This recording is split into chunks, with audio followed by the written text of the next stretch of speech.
ভূতের মতো ঘাড়ের উপর চেপে নাচছে। কি করে যে ওকে ঘাট থেকে নামাই?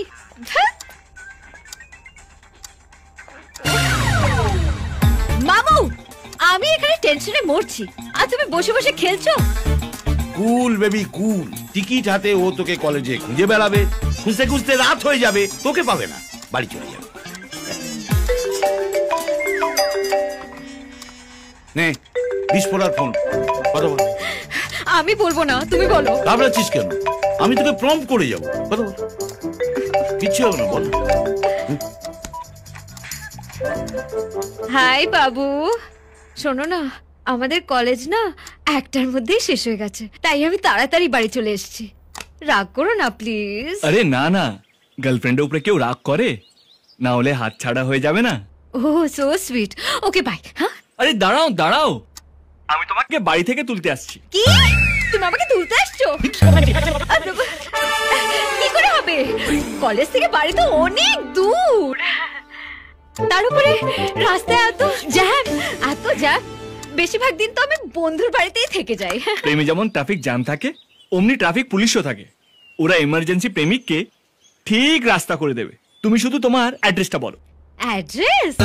অ্যাড্রেস চাইছে? ক্রিকেট,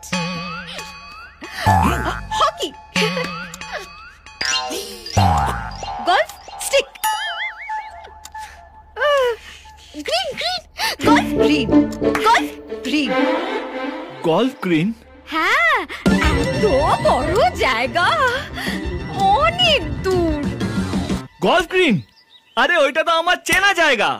আরে আমার নিজের পিসি থাকে ওইখানে। গলফ গ্রিনে কোথায়? গলফ গ্রিনের কোথায়? ওই তো যেখানে মাঝখানে একটা স্কোয়ার আছে না, স্কোয়ার।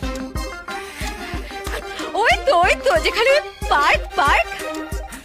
ওই তো সেন্ট্রাল পার্ক। ও সেন্ট্রাল পার্ক? আরে সেন্ট্রাল পার্কে কোন দিকে? কোন দিকটা? ওই তো যেখানে সবাই এক পা তুলে দাঁড়ায়। না, যেখানে সবাই এক পা তুলে নাচে।